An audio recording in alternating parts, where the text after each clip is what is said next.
Modern history lecture series के एक और वीडियो में आपका बहुत बहुत स्वागत है दोस्तों।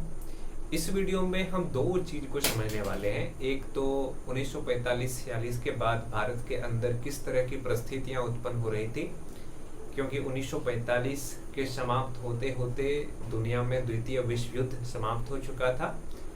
साथ ही 1945-46 के अंदर भारत में प्रांतीय सरकार के गठन के लिए चुनाव होता है। तो इस चुनाव में भारतीय राष्ट्रीय कांग्रेस और मुस्लिम लीग की स्थिति क्या रहा, इन चीज़ों को हम समझने का प्रयास करेंगे। तो अगर हम ये देखें कि द्वितीय विश्व युद्ध के समाप्त होने के बाद जो शक्ति संतुलन है,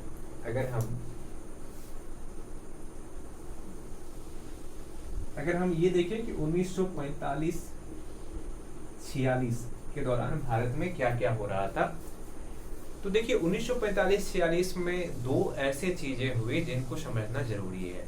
एक तो जो भारतीय आजाद हिंद फौज है, इंडियन नेशनल आर्मी है, इंडियन नेशनल आर्मी के सैनिकों को जब ब्रिटिश सरकार ने गिरफ्तार किया तो उनके विरुद्ध मुकदमा चलाया गया और इस मुकदमा के दौरान देश के अलग अलग हिस्से में हजारों लोग इन सैनिकों के समर्थन में सरकार के विरुद्ध प्रदर्शन किया, जिसका नेतृत्व भारतीय राष्ट्रीय कांग्रेस ने किया। और अंततः सरकार को ऐसा महसूस होने लगा कि अगर इन सैनिकों को रिहा नहीं किया गया, इन सैनिकों को सजा दिया गया, तो सरकार के खिलाफ एक बहुत बड़ा आंदोलन शुरू हो सकता है। दूसरा जो चीज हुआ वो है कि शाही नौसेना का विद्रोह। एक पहला चीज तो ये था कि आजाद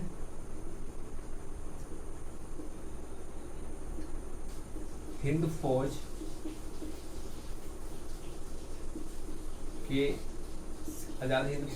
के सैनिकों के समर्थन में आंदोलन।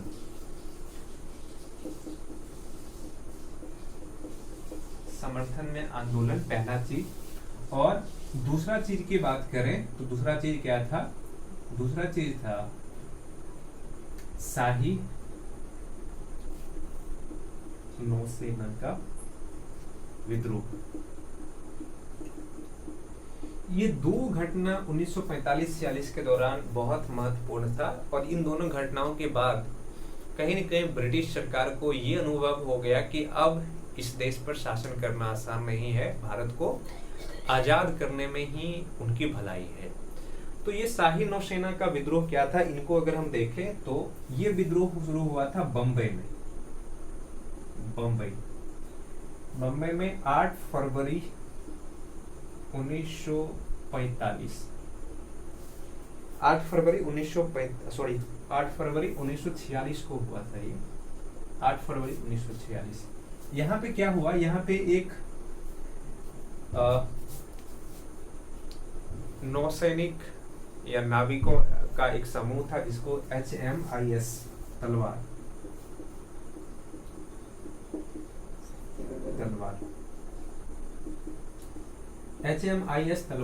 ये एक नौसैनिक बेड़ा था। इस नौसैनिक बेड़ा के लगभग 1000 सैनिकों ने क्या किया कि ब्रिटिश सरकार के विरुद्ध नस्लवादी भेदभाव और सही तरीके से खाना नहीं देने की वजह से क्या किया कि विद्रोह शुरू कर दिया, आंदोलन शुरू कर दिया। और देखते ही देखते इस नौसेना के समर्थन में जो बंबई के बाकी नौसैनिक बेड़े थे उनके सैनिक और कराची नौसेना का जो बेड़ा था वहां के सैनिक ने मिलकर के सरकार के विरुद्ध विद्रोह करना शुरू कर दिया, आंदोलन शुरू कर दिया। और ये आंदोलन धीरे धीरे बम्बई शहर के कई हिस्सों में फैल गया और स्थिति इतनी भयंकर हो गई कि सरकार ने सैनिक को उतारा, लेकिन चीजें सही तरीके से हो नहीं रहा था। अंततः भारतीय राष्ट्रीय कांग्रेस और मुस्लिम लीग के ऊपर ये दबाव बनाया गया कि इन नौसैनिकों को कहे अपना विद्रोह खत्म करने के लिए। तो क्या हुआ कि भारतीय राष्ट्रीय कांग्रेस की ओर से सरदार पटेल और मुस्लिम लीग की ओर से अली जिन्ना ने इन नौसैनिक विद्रोहियों के साथ संपर्क साझा किया और इनसे बातें किया और ये लोग फिर आत्मसमर्पण करने के लिए तैयार हुआ। लेकिन इन सैनिकों ने ये शर्त रखा कि ये अपना आत्मसमर्पण कांग्रेस के सामने कर रहे हैं या भारत के लोगों के सामने कर रहे हैं, ना कि ब्रिटिश सरकार के सामने कर रहे हैं। तो ये दो परिस्थितियां तो भारत के अंदर उत्पन्न हो ही रहा था 1946 के अंदर। साथ ही हम ये देखें कि ब्रिटिश सरकार की स्थिति अब तक क्या हो चुका था द्वितीय विश्व युद्ध के बाद।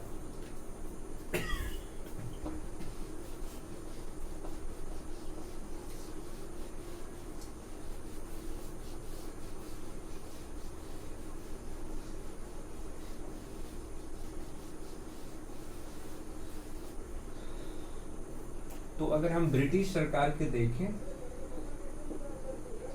वर्ल्ड वॉर सेकेंड के बाद ब्रिटिश सरकार की स्थिति को देखें तो सबसे पहले ब्रिटेन भले ही द्वितीय विश्व युद्ध में जीतता था, ब्रिटेन, फ्रांस और अमेरिका का जीत हुआ था, लेकिन ब्रिटेन की स्थिति पूरी तरीके से चरमरा गया था।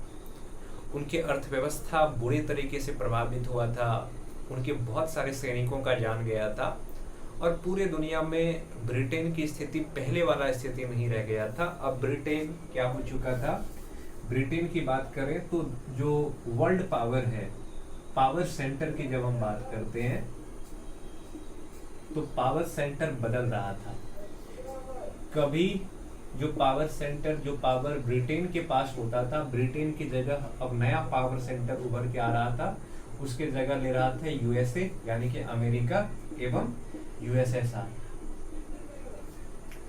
साथ ही भारत के अंदर जो विद्रोह शुरू हुआ था, आंदोलन शुरू हुआ था, इस आंदोलन को खत्म करने के लिए ब्रिटिश सरकार के पास एक ही तरीका था कि सैनिक कार्रवाई किया जाए, सैनिक कार्रवाई करके इन आंदोलन को दबा दिया जाए। पर इतने लंबे लड़ाई के बाद जो ब्रिटेन के सेना थे वो पूरी तरीके से पस्त हो चुके थे और उनके पास इतनी शक्ति अब नहीं बचा था कि वो भारत आकर के इस विद्रोह को कुचल सके। तो कहीं न कहीं ब्रिटेन कमजोर होते जा रहा था। दूसरी तरफ अगर हम ये देखें तो पूरे एशिया में या दुनिया में जहां जहां ब्रिटेन का कॉलोनी था, सभी कॉलोनी से एक ही आंदोलन शुरू हो चुका था कि ब्रिटेन उन कॉलोनियों को आजाद कर दे, आजादी दे दे। और इसके वजह से ब्रिटेन की स्थिति अब इतना मजबूत नहीं रह गया कि वो एक साथ दुनिया भर के अलग अलग कॉलोनी को क्या करे, संभाल सके और वहां जो विद्रोह हो रहा है उस विद्रोह को संभाल सके। तो ब्रिटेन ने क्या किया कि भारत को आजाद करने में ही अपना भलाई समझा, क्योंकि उनकी स्थिति अब बहुत कमजोर होते जा रहा था। तो 1945-46 के दौरान कुछ ये स्थिति था और 1945-46 के दौरान ही भारत में एक और सबसे महत्वपूर्ण चीज होता है, वो है प्रांतीय चुनाव, प्रांतों में सरकार गठन करने के लिए चुनाव। तो आइए अब हम समझते हैं कि 1945-46 में जो प्रांतों में चुनाव हुआ, इस चुनाव में भारतीय राष्ट्रीय कांग्रेस और मुस्लिम लीग की स्थिति क्या रहा और किस तरीके से चुनाव में सरकार का गठन किया गया।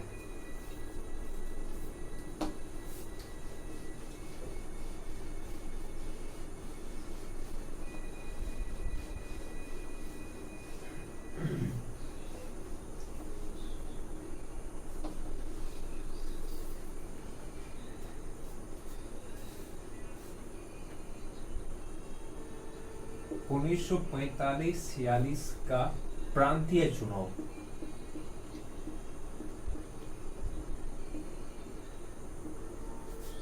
उन्नीस सौ 45-46 का प्रांतीय चुनाव। 1945-46 में जो प्रांतीय चुनाव हुआ था, इसमें अगर हम भारतीय राष्ट्रीय कांग्रेस की बात करें तो भारतीय राष्ट्रीय कांग्रेस के पास दो महत्वपूर्ण मुद्दा था। एक तो आईएनए वाला और एक जो क्विट इंडिया मूवमेंट हुआ था। क्विट इंडिया मूवमेंट के दौरान जो लोगों के ऊपर सरकार के द्वारा ज्यादती किया गया था, लोगों के साथ जिस तरह का व्यवहार ब्रिटिश सरकार ने किया था, इनके आधार पे भी सरकार ने क्या किया, कांग्रेस ने क्या किया कि पूरे देश में जनसभा किया, जन आंदोलन किया और ये चीज का फायदा इसको मिला कहाँ, प्रांतों में। तो 1945-46 में जो प्रांतीय चुनाव हुआ था, इन प्रांतीय चुनाव में कांग्रेस को 3 प्रांत छोड़ करके, एक पंजाब, सिंध एवं बंगाल, इन 3 प्रांत छोड़ करके बाकी सभी प्रांतों में कांग्रेस का सरकार बना और कांग्रेस ने इन प्रांतों में अपने सरकार का गठन भी किया।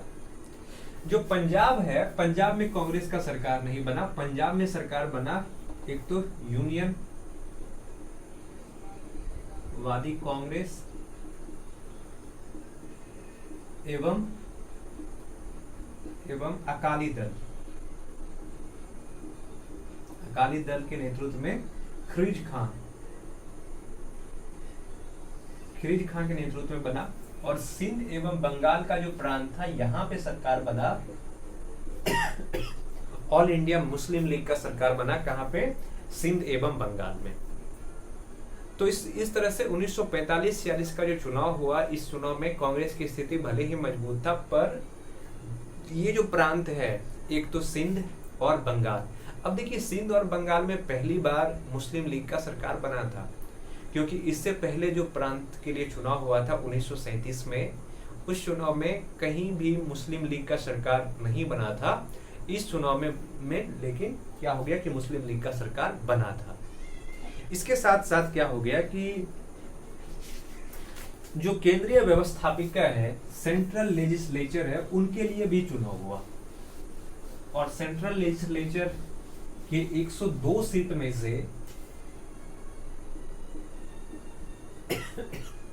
57 सीट पर भारतीय राष्ट्रीय कांग्रेस और 31 सीट पर ऑल इंडिया मुस्लिम लीग, ये हालांकि आरक्षित क्षेत्र सीट था, इन सीट पर मुस्लिम लीग के सदस्य चुन करके केंद्रीय व्यवस्थापिका तक पहुंचे थे।